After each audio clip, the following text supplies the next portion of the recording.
राज्य सरकारनं नुकताच एक नवीन शासनादेश काढला, त्यावरून राजकारण चांगलंच तापलेलं आहे। या शासनादेशावरती छगन भुजबळांनी आक्षेप घेतलाय, कारण ओबीसी मधून मराठ्यांना आरक्षण देण्यावर छगन भुजबळ यांचा आक्षेप आहे। आणि जर या शासनादेशाच्या माध्यमातून ओबीसी मधून मराठ्यांना आरक्षण मिळणार असेल तर ओबीसी ऐकणार नाहीत, अशा पद्धतीची चिन्ह आहेत। ओबीसींचे नेते, ज्येष्ठ ओबीसी नेते असं आपल्याला म्हणता येतं छगन भुजबळांना, ते सध्या राज्याचे मंत्री सुद्धा आहेत। त्यामुळे मंत्री असताना सत्ताधाऱ्यांविरोधात सत्तेमध्ये असलेला एक मंत्री उभा राहतोय असं चित्र आता महाराष्ट्रामध्ये दिसणार आहे।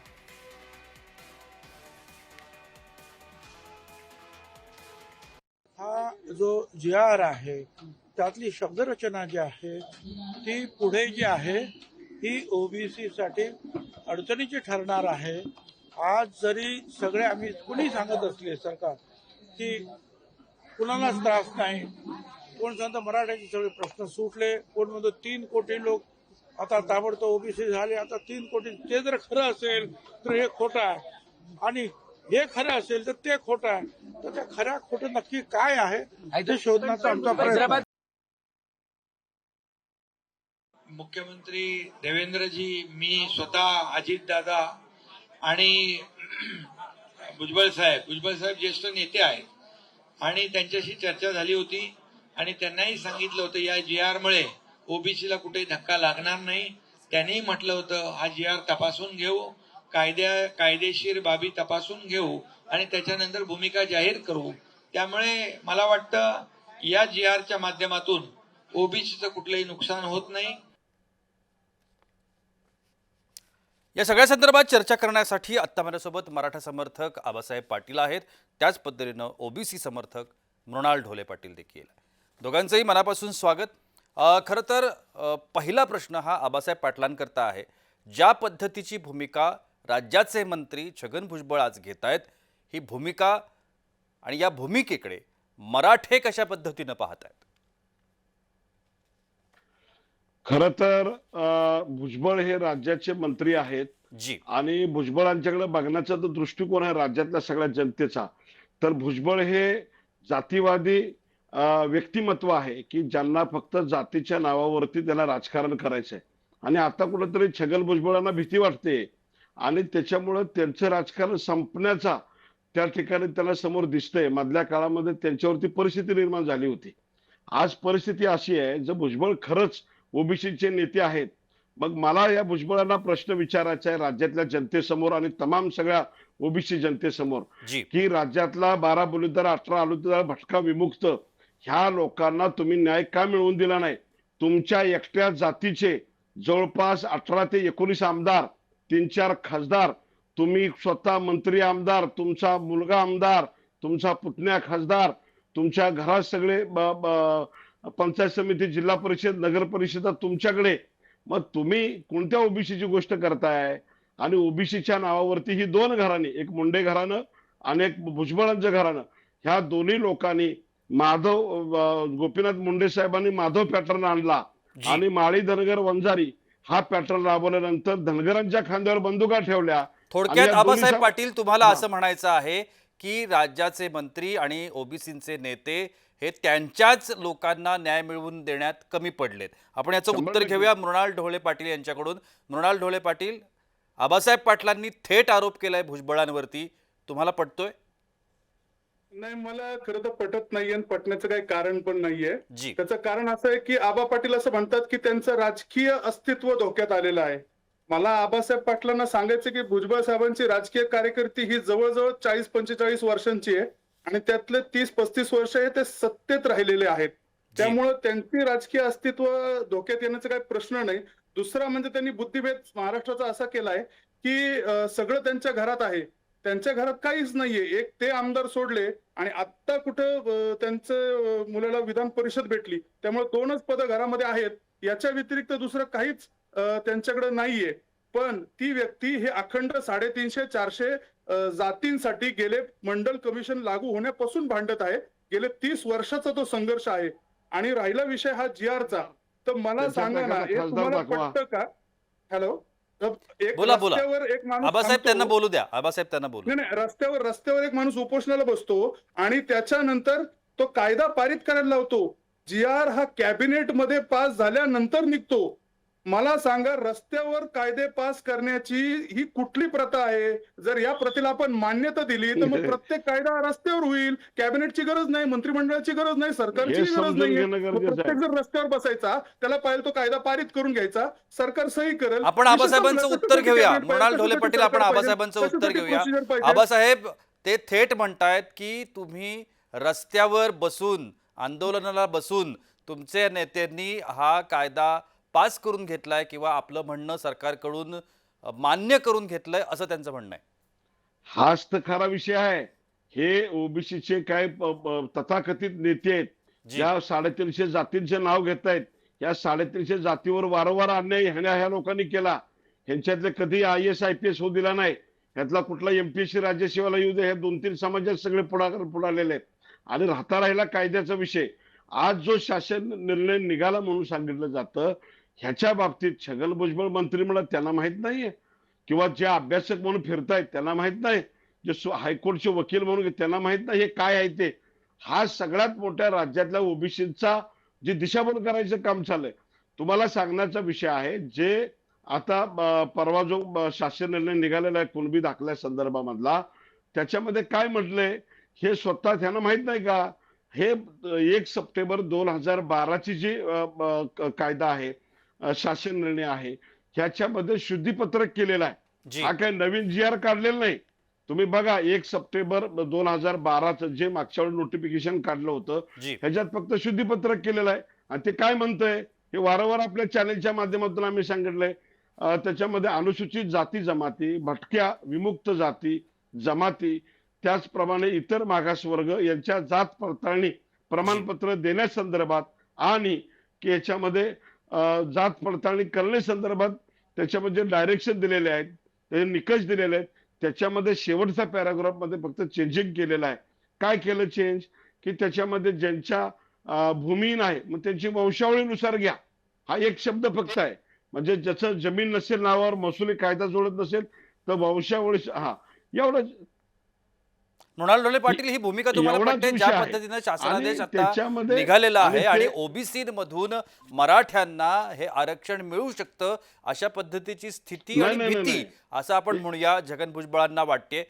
हा. तुम्हाला नेमकी याच्यावरती काय म्हणायचंय, काय प्रतिक्रिया आहे? नाही, याच्यामध्ये पहिली गोष्ट म्हणजे तो शासन निर्णयच आहे. जी त्याच्यामध्ये हो, कोणी आहे ना. दुमत करायची गरज नाही. ते शुद्धीपत्र, आता मला पूर्ण आबासाहेब पूर्णपणे बोलून द्या. हा बोला ना. सगळ्यात पहिली गोष्ट, जर शासन निर्णय बिना कॅबिनेटचा जर पास होत असेल तर मग मला सांगा, तर त्या मंत्र्यांनी विरोध दाखवायचा नाही का? खरं तर सगळ्या उपसमितीला मंत्र्यांनी अधिकार विरोध आहे ना. दाखवायला पाहिजे होता. एक मिनिट मला पूर्ण करून द्या. ही लोकशाहीची थट्टा आहे, हे घटनेचा अपमान नाही. आहे, हा राज्य मंत्रिमंडळ राज्य सरकारचा अपमान आहे की राज्य सरकार आधी जी-आर रस्त्यावर पास करतं आणि त्याच्यानंतर नाही. कॅबिनेटमध्ये ठेवतं. म्हणजे कॅबिनेट मधल्या मंत्र्यांना माहितीच नाही, सरकारला माहितीच नाही, विरोधी पक्षाला माहितीच नाही, सभागृहाला माहितीच नाही. जर विधिमंडळाला माहिती न करता, कॅबिनेटला माहिती न करता जर तुम्ही कायदे अहो. करणार असाल आणि त्याच्यानंतर सरकारकडे आणणार असाल तर मला सांगा, ही लोकशाहीची थट्टा नाही का? हा घटनेचा अपमान नाही का? दुसरी अहो. गोष्ट, तो शासन निर्णयच आहे आणि ओबीसी संदर्भात शासन निर्णय घेताना कुठलंही मेजर पॉलिसी डिसिजन, खरं तर राज्य सरकारला कुठलाही अधिकार नाही. कारण घटनेचं 338B अस्तित्वात आहे आणि 338B अनुसार कुठल्याही ओबीसी घटकासंदर्भात कुठलाही निर्णय करायचा असेल तर तो आधी राष्ट्रीय मागासवर्गीय आयोगाला आधी कळवला पाहिजे, त्यांच्याशी सल्लामसलत नाही केली पाहिजे. नाही नाही त्याचं- नाही नाही. मृणाल ढोले पाटील, तुमचं म्हणणं पोचलं. मृणाल ढोले पाटील, पाटील, तुमचं म्हणणं पोचलं. आबासाहेबांना याच्यावरती बोलायचं आहे. आबासाहेब बोला. हा बेकायदा बघा, आहे. मृणालजी तुम्ही जे सांगताय त्याच्यामध्ये पूर्णपणे गफलत आहे. हा कुठलाही कायदा बनवलेला नाही, हा पहिलं लक्षात घ्या. हा नाही, कायदा हा शासन बनवला निर्णय, नाही मी किंवा कुठं विषय म्हणतो काही कायदा आहे? नाही. शासन हे निर्णय आहे, जी-आर अहो, गव्हर्नमेंट शासन रेझोल्युशन. ऑलरेडी आहेच ना, पहिला 2012च आहे ना शासन निर्णय. शुद्धीपत्र हा कधी करू शासन निर्णय शकता? नाहीये का? उद्या तुम्ही सुद्धा शासन शुद्धीपत्र करू शकता त्याच्यामध्ये. नाही, हा शासन उद्या निर्णय करू आहे शकता का परत. शुद्धीपत्रक आहे? हे तुम्ही सांगा जरा महाराष्ट्र. ऐकून घ्या ना एक मिनिट. मी तुम्हाला तुमचं ऐकलं, एक मिनिट ऐकून घ्या. ह्या महाराष्ट्रामध्ये तुमचे काही नेते आहेत, लक्ष्मण हाके, ते छगन भुजबळ, वडेट्टीवार, अजून काही लोक ह्या एका विषयावरनं एवढा गोंधळ घालायचं काही कारण नाही. कारण त्याच्यामध्ये ज्याच्या कुणबी नोंदी आहेत त्यांनाच त्याला दाखला मिळणार आहे. ह्याच्यामध्ये कुठेही ओबीसी वरती आक्रमण होत नाही आणि ओबीसीच्या मध्ये कुठलाही प्रॉब्लेम होत नाही. हे सगळ्या जगाला तुम्ही सांगायला पाहिजे. पण तुम्ही काय करताय की मुद्दामहून ह्याच्यामध्ये काय झालं गेलं आमचं गेलं. अरे तुमचं गेलं कुठं? तुम्ही ऑलरेडी 350 जातीचं आरक्षण 4-5 जाती खातायत, त्याच्यावर बोललं पाहिजे. या राज्यामध्ये फक्त 200, 250, 280 एवढ्याच जाती आहेत. परंतु ज्या वाढीव जाती लागलेल्या आहेत, ज्या जाती इथं अस्तित्वात नाहीत, त्यांची लिस्ट महाराष्ट्र सरकार मला एक आणि प्रश्न ह्यांचे सगळं मृणाल आरक्षण ढोले 4-5 पाटील जाती खातात. आपल्याला विचारायचा आहे. मला हा सगळा विषय कळतोय. मला फक्त त्याच्यामधला एक भाग, आज छगन भुजबळ हे मंत्री आहेत, महायुतीमध्ये ते सहभागी आहेत, आणि असं असताना सुद्धा एका मंत्र्याला आपल्याच महायुतीच्या शासनाच्या विरोधामध्ये न्याय मागण्याकरता म्हणून शासनाच्या विरोधात उभं राहावं लागतं. हे ओबीसी जी सगळी तुम्ही मंडळी आहात, ह्याकडे तुम्ही कशा पद्धतीनं पाहताय? आणि छगन भुजबळांची ही जी भूमिका आहे, ही भूमिका ओबीसी म्हणून तुम्हा सगळ्यांना पटते का? नाही, सगळ्यात पहिलं म्हणजे मी आबासाहेब पाटील जे बोललोय त्याचं थोडंसं खोडतो. जी. आबासाहेब पाटील याच्यामध्ये हा शासन निर्णयच आहे, हे काय शुद्धीपत्रक नाही. आपण वाचा, तो शासन निर्णय आहे. त्याच्या आधी शासन निर्णय आहेतच, नाही असं मी म्हणत नाही. दुसरी गोष्ट म्हणजे की याच्यामध्ये आपण जे म्हणताय की 4-5 जातींनी खाल्लं, मी सांगू का ओबीसीचं आरक्षण कुणी खाल्लंय? ओबीसीचं 50%, माझ्याकडे डेटा आहे, 50% आरक्षण हे मराठा समाजाने खोटे कुणबी काढून खाल्लेलं आहे. हा काय माझ्याकडे संबंध? डेटा आहे. काय 50% संबंध? आरक्षण खाल्ले, काय 50%. संबंध? आता शांतपणे मला संबंध बोलून आहे? द्या, आता शांतपणे बोलून द्या. दुसरी गोष्ट म्हणजे आपण साहेब जो प्रश्न विचारला, जी. तर मला सांगा ना तुम्ही की या राज्यामध्ये विधिमंडळ अस्तित्वात आहे, मंत्रिमंडळ अस्तित्वात आहे, आणि कायदे जर रस्त्यात, खरं तर माझं सगळ्या कॅबिनेटच्या मंत्र्यांना आव्हान आहे की जर कायदे रस्त्यावर बनत असतील आणि नंतर त्यांना त्याचं कळत असेल, जीआर बनण्याची प्रोसेस काय आहे सर? जीआर बनण्याची प्रोसेस आहे की डेस्कटॉप ऑफिसर, डेस्क ऑफिसर आहे, तो जीआर बनवतो, तो नोट बनवतो, त्याच्यानंतर assistant secretary, deputy secretary, secretary, मंत्री, सीएम, कॅबिनेट, आणि त्याच्यानंतर मग जीआर बनतो. मग मला सांगा, याच्यामध्ये कुठेही रस्त्यावर जाऊन लोकांकडनं करेक्शन करून घेणं हे कुठं बसतं? जर कॅबिनेटला अख्खं बायपास करून तुम्ही कायदे करत असेल तर छगन भुजबळ काय, मला वाटतं अहो, सगळ्या असं होत कॅबिनेटनी नाही, हा साहेब. अपमान समजून लोकशाहीचा हा डिसेंट तिथं द्यायला पाहिजे होता की तुम्ही आधी कॅबिनेटला न सांगता मग द्या ना लोकांमध्ये राजीनामा. कसं काय गेले भुजबळ आणि लोक सांगा ना, कायदे भुजबळ करणार आहेत साहेबांना का? राजीनामा द्या ना म्हणा. तुम्ही कशाला थांबलाय मंत्रिमंडळामध्ये? एवढा भुजबळ साहेबांना राजीनामा द्यायला सांगा ना. तुम्हाला एवढा नाही नाही, ओबीसी वाटतं ऐका ना, ना, द्या ना तो ऐका ना, सरकारच्या विरोधामध्ये फेका ना राजीनामा. हाच प्रश्न आहे आणि या ना, रस्त्यावर हाच प्रश्न आहे अहो, की त्या मराठा भुजबळांना समाजाला सांगा ना. ओबीसीचं तुम्हाला जर सत्तामध्ये आलेलं खरंच तुम्ही पटत नाही, हे दिसत तुम्ही नाही, राजकारण डोळ्यात कशाला फुटतं. करता? हाच अहो, प्रश्न कशाला आहे ना राजकारण करता महाराष्ट्रामध्ये. भुजबळांना सांगा. कशाला मग द्या राजकारण ना, करता बाकीच्यांनी भुजबळांनी? राजीनामा द्या ना, काय भुजबळांना प्रॉब्लेम आहे? म्हणा, अजित द्या पवारला सांगा राजीनामा. अहो, राजीनामा पण द्यायला. मृणाल ढोले द्या पाटील, राजीनामा अशा द्यायला. पद्धतीनं जर राज्य शासन निर्णय घेत असेल तर मराठ्यांच्या आंदोलनाचा तो विजय आहे असं तुम्हाला वाटतं का? हा प्रश्न कोणाला होता?